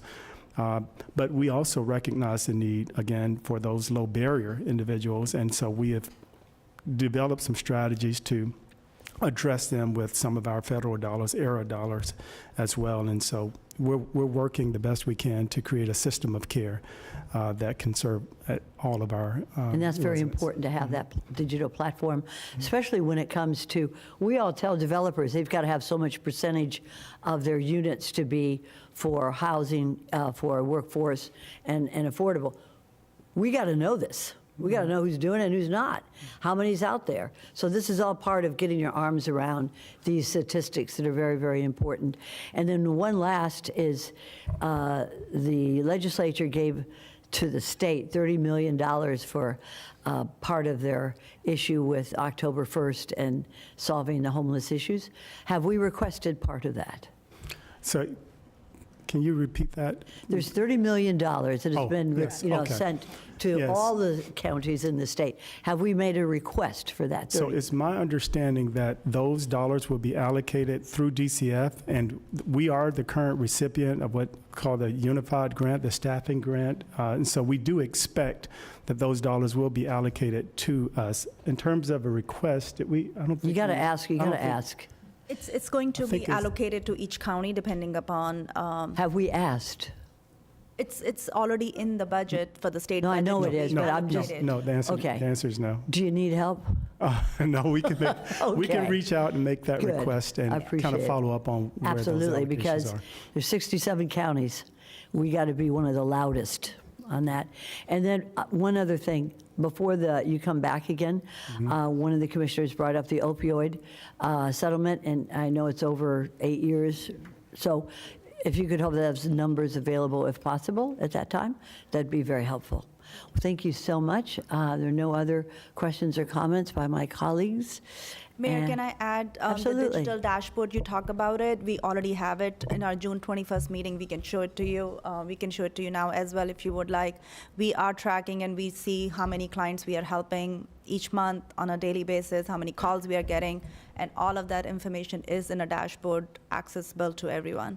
Excellent. I know when Commissioner White's asked about how many partners we have, how much they're giving, how much we're giving them, how many units are available with workforce and affordable housing by the developers that we deal with here in the County Commission. So you have that available? So we don't have the housing beds availability on a real time currently. That's what we are working with different partners to build that data exchange. Good, that's what we need. And if you could, this is a lot of information for us to review, and we're taking time up right now discussing it. If you could provide that to us, if you have it, at least 5 days before the hearing, before the 21st, that would be very helpful to us. That way we can digest it and be prepared to have a healthy discussion when you come back. And Mayor, if I may, I know that you complimented me, but I want to just give shout out to my team because they're the ones that make it happen for me. And so Wendy Tippett and all of my homeless outreach team and case managers. Wonderful. They are wonderful. I want to make sure that I give a shout out Thank to you. them. Thank you, Jen. I heard that you were the one that went up to somebody, though. That's why, Okay. in a parking lot. And Oh, yeah. I, Well, that you know, happens too. that means, but you can't do anything without your team as well. I like that. I like that you don't just talk about it. As Lawton Charles, you say, talk the talk, you walk the walk, too. Appreciate that very much. Okay, if there's no other comments, do we at this point move on to the next? I think we have presented everything on here, and I know we have engineering in the House, engineering and public works. So if there's no other comments on this, we're going to move forward with our engineers. Mayor, We will be breaking at 11:30. I'd like to thank, James thanked his team. I'm thanking James because. Oh, yeah, he's And great. his team, because they're the people I call the weird hours of the night, weekends, holidays, they're all working. And I can't say enough about our hot team that actually are the people on the ground out there knocking on doors, going into areas that others would be afraid. But thank you and good job today. Thanks. Thank you, Ms. Baker. Okay, we're going to start this presentation, but we will take a recess at 11:30. So we can go ahead and proceed at this time. Mr. Ricks, state your name, and you can go ahead and introduce folks in your panel. All right. Good morning, Mayor, Vice Mayor, and Board of Commissioners. I am David Ricks, the County Engineer, Director of Engineering and Public Works. This is the FY25 budget for Engineering and Public Works. With me is Deputy County Administrator Deputy County Administrator Patrick Rutter, Deputy County Engineer Joanne Keller, and Administrative Division Head Kenny Rapasan. And also I've got Liz Herman in the audience from the County Attorney's Office.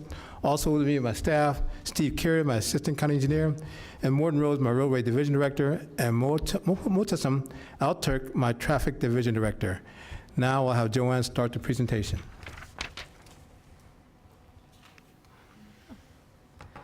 Good morning, Commissioners. Joanne Keller. Thank you for the time this morning. The Engineering and Public Works Department, referred to as EPW, prides ourselves on engineering infrastructure for the future. We use our core values to carry out our mission and vision. EPW includes 7 divisions within 3 county-wide offices, and we provide staff coverage 24 hours a day, 7 days a week. I need to take a brief moment to brag about our staff. Our Land Development Director, Scott Cantor, was recently recognized as Engineer of the Year by ASCE, and our department was also recognized as Employer of the Year. Wow. Yeah, thank you. Very nice. Congratulations. So let's talk EPW. In 1985, the board created the 5-year road program, and since then, the county has built a robust roadway network. With that came not only the obligation to continue building for the future, but also the responsibility to maintain what has been built. We've increased our lane mile inventory by 200% since 1985, and now we maintain over 3,600 lane miles. We mow 2,200 acres of right-of-way. We maintain over 1,000 miles of sidewalks. We've cleaned more than 3,000 drainage structures and 81,000 feet of pipe in the last fiscal year. We have nearly 11,000 street trees, and we maintain over 1,300 traffic signals.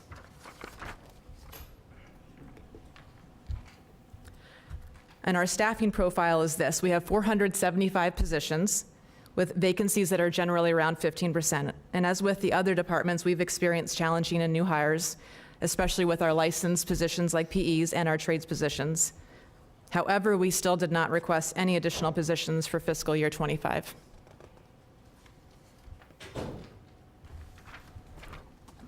To assist with our hiring challenges, EPW's Administrative Services Division created a plan to improve the position marketing and hosted 2 job fairs. One was in October '23, and the most recent one was March 2024.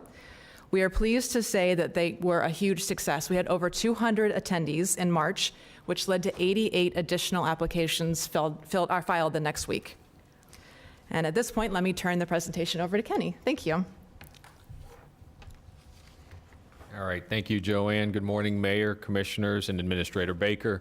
Again, Kenny Rampersad for the record. Here we show our operating with actuals from 2019 to 2023, as well as the 2024 adopted budget, the 2025 budget request with our supplemental requests, and the difference shown here in the last column is the difference between 2024 and 2025. Later in this presentation, we'll go into detail about each supplemental request you see listed here. But for now, this is just an illustration strictly of the financials for all of our divisions, as well as some of our other categories. In FY25, the General Fund and County Transportation Fund are ad valorem funded, whereas the Transportation Improvement Fund is gas tax funded. Overall, our increase of $3.58 million from 2024 adopted to 25 request is primarily supplemental requests and anticipated across the board salary increases. You may also notice that our actual expenditures have been gradually increasing. FY 2019 actual operating expenditures were $49,651,946, whereas FY 2023 actuals were $60,455,300. We operate in a heavy commodity industry, and inflation of materials have contributed to the aforementioned increases. So I mentioned that on the previous slide, the General Fund and County Transportation Fund are ad valorem funded for us, whereas the Transportation Improvement Fund is gas tax funded for 2025. This has not always been the case. Thanks to this board hearing our concerns during the November 2023 Transportation Workshop and helping to streamline gas tax revenue and expenditures in our department, we are not receiving less gas taxes. We're just reallocating the gas taxes we receive to support the 5-year road program.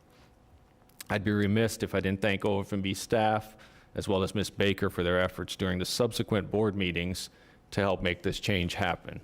We expect these changes will allow us to create a more pay-as-you-go approach to funding our 5-year road program. So here's a snapshot of how the gas tax revenues we receive has been allocated to the 5-year road program. As you can see, from about 2013 to 2023, gas tax revenue allocated to the 5-year road program was about $10 million. Prior years, it had been as high as $47 million, but with the efforts and support I mentioned previously, we are now estimating to return those revenues to almost $39 million this year. So since we allocated all of our gas tax revenue to the 5-year road program, how are we funding our operations? Well, this slide shows you that because of these changes, the ad valorem impact is now increasing by about $27 million from 24 to 25, whereas gas tax allocated to operating is decreasing and all other revenues remain about the same. The gas taxes allocated to the operating fund for the divisions in the Transportation Improvement Fund which directly support our 5-year road program. On the previous slide, I indicated that ad valorem was increasing about $27 million for operating in FY25. However, ad valorem also funds our capital improvement projects outside of the 5-year road program. Our ad valorem funded CIP projects increased to just over $28 million, which is about $20 million increase from 24 to 25. Overall, ad valorem funding for our operating and capital improvement projects is increasing by about $47 million. I'll now turn it back to Mr. Ricks. Thank you very much. Thank you, Kenny. The biggest changes from 2024 to 2025 were additional funding for Share Rock Road improvements, about $10 million, and stormwater repairs of $10 million. Share Rock roads are courteously maintained and are fully up to our standards. These roads have Share Rock millings and limited paving. This limited funding will start us along the journey to bring these roads up to our full standards. We have about 67 miles of these Share Rock roads. It'll take us 10 plus years to enhance that road area. And we still have the traditional milling and resurfacing. To 2024, we had $8 million. We're doing the same level of milling and resurfacing for 25. It's about 180 to 200 miles in terms of milling and resurfacing that we will do. Now I'll transition to how we talk about where we make road capacity improvements. We have several key tools: traffic performance standards and traffic performance database, impact fees, prop share, road improvement program, and thoroughfare right-of-way identification map. We have several levels of service for road capacity. It is our Uniform Land Development Code that guides us. It goes from A to F. A is continuous flow, and F is basically we have tremendous congestion. Our overall goal is to try to keep the level of service above D or delta as possible. This is applicable to only county and state maintained roads. Certain roadways are physically constrained and have been designated a lower level service called crawls. Crawls is constricted road at a lower level of service. This is just a screenshot of our traffic performance database. It's used by the developers to prepare their traffic studies, has traffic data and land development data, and it shows other pending developments. Majority of our project pay impact fees. For those major developments that cause a failure level of service, they're assessed a prop share fee. Prop share payments are impact fee credible. Every project has to perform a traffic study if it generates more than 20 peak hour trips. We collect traffic data on a daily basis. This is called our Traffic Performance Standards Database. Based upon that data, we would make recommendations to improve certain sections of a roadway if it's technically feasible. As you well know, there are certain roadways that are physically built out there and there's no room to improve in terms of expanding the roadway. We use impact fees, gas tax, grants, and prop share to fund future improvements. To put this in proper context, as stated earlier, we had 3,600 lane miles, of which 2,000 miles are major roads. To follow up on the question that was raised last week, raised by the board, there are about 140 lane miles are over capacity. It means level D or worse. And we have about 50 intersections of the overall 1,300 we maintain are over capacity. And so our last tool is our thoroughfare right-of-way identification map. The thoroughfare right-of-way identification map, called TIM, is a tool that the county uses to plan out the roadway network throughout Palm Beach County. This map depicts roads maintained by the county, FDOT, Indian Trails, municipalities, and private entities. Next, I'll go into our 5-year capital program. Starting with last year, the 5-year capital program is now combined to the overall county capital program. As part of the process of putting this capital program together, we get input for all the municipalities. The next couple of slides are real busy, but I'll just highlight a few feed projects. We have several projects to build out 60th Street from Seminole Pratt Whitney to State Road 7. We'll be doing a geotechnical assessment of the 18 miles of County Road 880 due to the underlying muck soil. There's also a state funding of $2 million to support that geotechnical assessment. We also have a replacement of George Bush Basket Bridge for $75 million. We also have a $25 million rehab of the Lytton Basket Bridge. We also have the extension of Flavor Pig Road over the Turnpike with $32 million. We also have another section of Flavor Pig Road from State Road 7 to Underlines under construction. That project is expected to complete next month in June. We have several segments on Lions Road. We'll be expanding from 2 lanes to 4 lanes in FY25 and FY27. By July, we'll be finishing the segment from Clipmore to Atlantic. We're working on the intersection of Atlantic as we speak. We'll also be doing widening of the road at North Lake from Seminole Pratt to east of Hall Road, and also Coconut later on in a couple years. Overall, our program is nearly $560,000. As part of our design standards are elements of complete streets, such as bike lanes, sidewalks, and enhanced crosswalks. Also, we have a $1.5 million sidewalk program to promote connectivity, such as a missing link near a school. We have a committee of sheriff, school district, county zoning, and office of community revitalization reps to recommend sidewalk projects. Here's a list of projects that were in bid for this calendar year, nearly $135 million. Several key are the Australian Avenue project for $38 million, Panel Bridge rehab for $9 million, road expansion work on Florida Mango for $9 million. We have a $15 million bridge replacement project at County Road 880, and we have several intersection improvement projects. With the support of the Board of Commissioner and Administrator Baker, we have a robust stormwater unit with 23 positions and 27 pieces of equipment. We have a constant challenge in keeping up with our stormwater infrastructure. As you can see, the projects listed in green have been completed, and several of those were emergency of a total of $3.5 million. We could not have handled those emergencies without the support of this board and Administrator Baker. We have a great public awareness program for stormwater, go out to kids and any community that wants to see our trucks. Now to our bridge section. We have nearly 300 bridges, of which 8 are Basco bridges. Currently, the Donald Ross Bridge is under rehab for the western section starting last Thursday.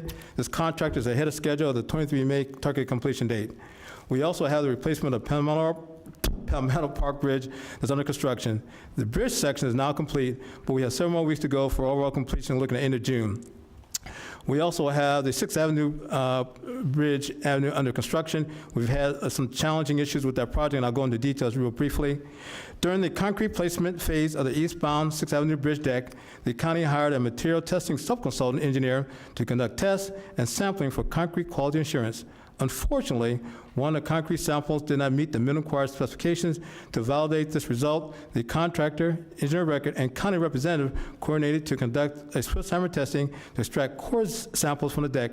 Regrettably, the additional testing confirmed deficiencies in the concrete necessitating its removal. On April 25th, okay.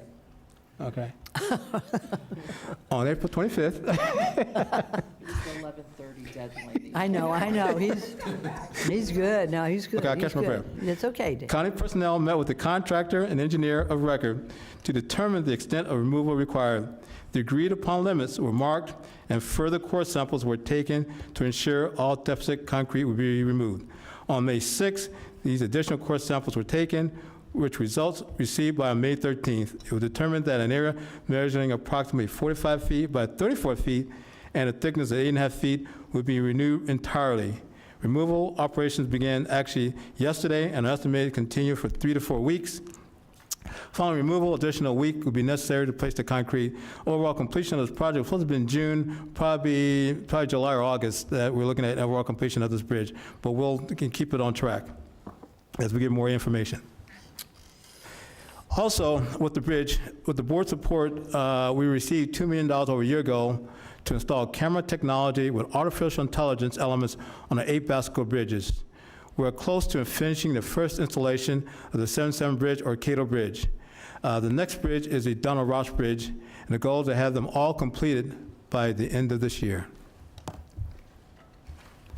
Now we're on to our traffic system. We're currently evaluating several technologies: adaptive signal system on Hood Road, camera detection system by a vendor No Traffic, Bosch camera systems, and Iteris Vantage Vector systems.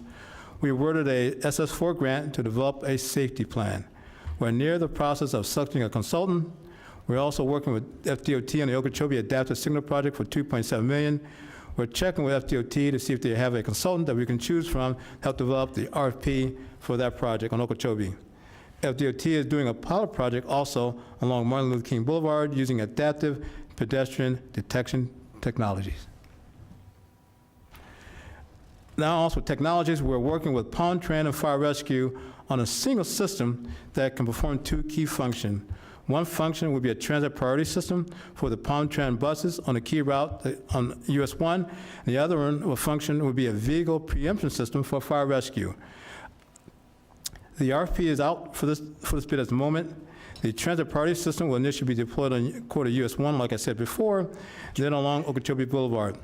Once the transit system is up and running, we will deploy the vehicle preemption system, which will be countywide for fire rescue. This is looking at safety at our intersection with railroad crossings, and what we've looked at 27 intersections. They need signal upgrades for safety improvements. And what we're talking about, an advanced warning system at these intersections. We found out 21 were state or municipal responsibility, 3 were /county and state responsibility, and for those 3, we've applied for a $1 million grant. This is the Okeechobee project working with the FDOT for $2.7 million. It will go from I-95 to Flagler Drive. We'll be coordinating with DOT on this project. This next one is looking at adaptive signal technology.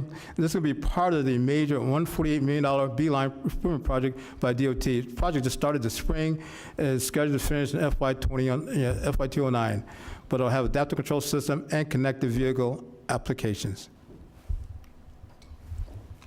And then working with Secret Green vendor, they're giving us their technology to do a test on adaptive signal technology along Hood Road.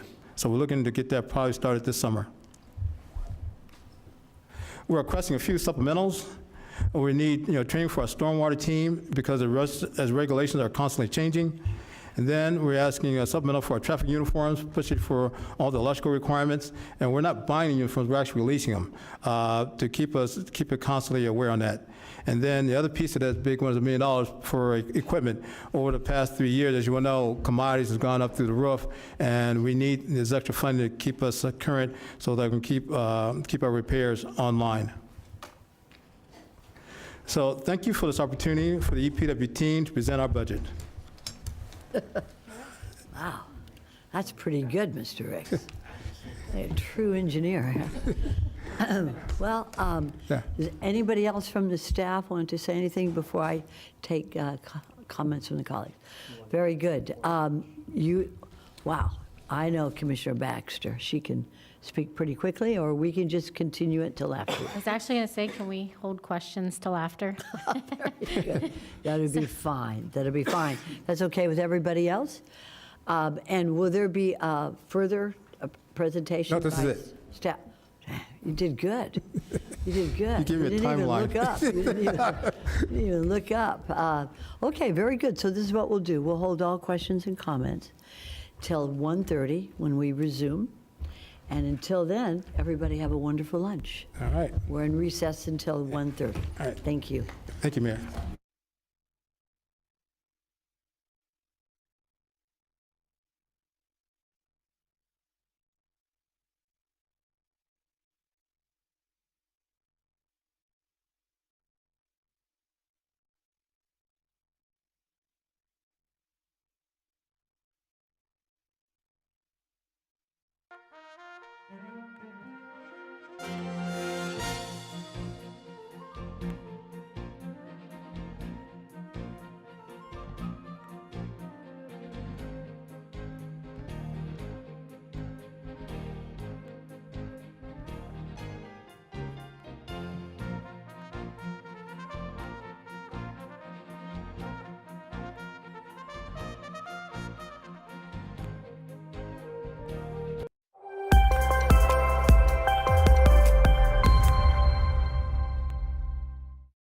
Welcome to Inside PBC, where we highlight what's going on inside Palm Beach County. Palm Beach County Library System will present a Disability and Neurodiversity Resource Expo on May 30th. Now, this program is designed to be a one-stop resource for disability and neurodiversity programming, services, and support, which will feature not only library staff, but representatives from county, state, and federal agencies. Now, have you been waiting for the right time to visit San Juan, Puerto Rico? Great news! Starting June 2nd, nonstop service is coming to and from Palm Beach International Airport. Tickets are already on sale. And teen leadership within Palm Beach County's 4-H decided to organize a food drive after learning about just how many local families face food insecurity. Drop off your non-perishable items at Mounds Botanical Garden, and they'll be given to the Tree of Life Resource Center to support our friends, neighbors, and loved ones. For all of this and more, visit our website at pbcgov.com.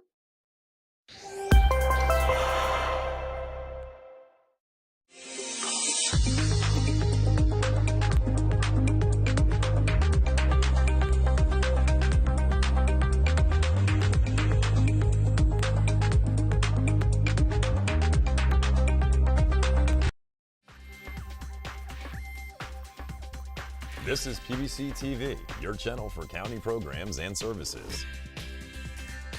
Join us as we celebrate improvements to communities throughout Palm Beach County, including groundbreakings, ribbon cuttings, new services, dedications, and more.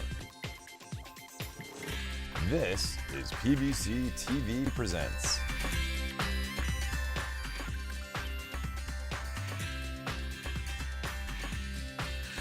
So good morning, everyone. Thank you so much for coming out to the site of PopStroke West Palm Beach.